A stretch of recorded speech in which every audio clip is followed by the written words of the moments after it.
Nous vivons dans un monde épuisé. Dans nos sociétés africaines, nous avons appris à soigner les plaies du corps, mais pas celles de l'âme.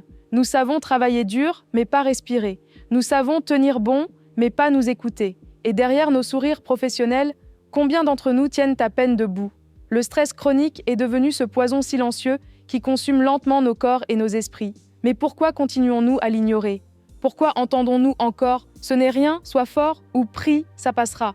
Le stress n'est pas notre ennemi naturel. Il devient dangereux uniquement quand il s'installe en permanence dans notre quotidien. Sous son emprise, notre cerveau active l'amygdale, notre zone de survie, et met en veille notre cortex préfrontal, notre centre de réflexion. Nous cessons alors de penser clairement. Nous réagissons au lieu d'agir.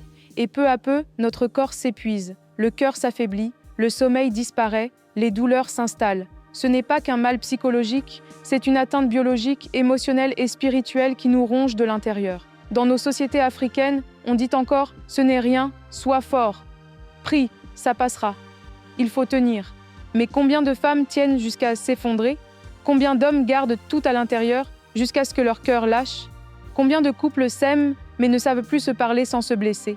Dans cette fatigue collective, beaucoup d'entre nous vivons sans le savoir dans ce qu'on appelle le triangle de Karpman. Nous oscillons entre trois rôles épuisants.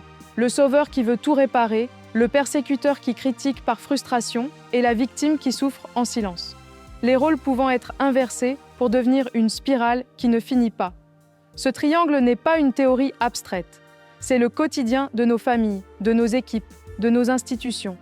Pour en sortir, nous devons comprendre que nous ne sauvons pas les autres, nous leur créons les conditions pour qu'ils se sauvent eux-mêmes. Beaucoup continuent de revivre leurs blessures passées comme si elles définissaient leur identité. Mais guérir, ce n'est pas nier le passé, c'est cesser de le nourrir.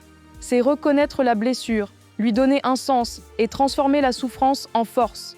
Nos traumatismes ne doivent pas devenir des prisons émotionnelles, mais des tremplins vers une conscience plus élevée. Prendre soin de sa santé mentale, ce n'est pas être fragile, c'est être lucide. C'est se donner le droit de respirer, de poser des limites, de faire les choses différemment. Après 20 ans d'observation, j'ai une certitude. Nous devons humaniser nos systèmes. J'ai vu des hôpitaux pleins de machines, mais vides de chaleur. Des écoles pleines de programmes, mais vides de bienveillance. Il est temps de créer des environnements où l'on peut parler de ses émotions sans honte, écouter sans juger, respirer sans se justifier. Car la performance durable ne naît pas de la peur, mais de la sérénité. Et un continent qui veut guérir doit d'abord apprendre à apaiser ses cœurs. Guérir, c'est choisir la vie. C'est transformer la douleur en sagesse. C'est ce que le docteur Soliou s'évertue à faire à travers cette tribune.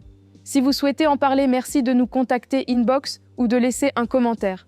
Restez connectés sur Ojo Africa et Ilera Link du docteur Soliou pour poursuivre ce chemin ensemble.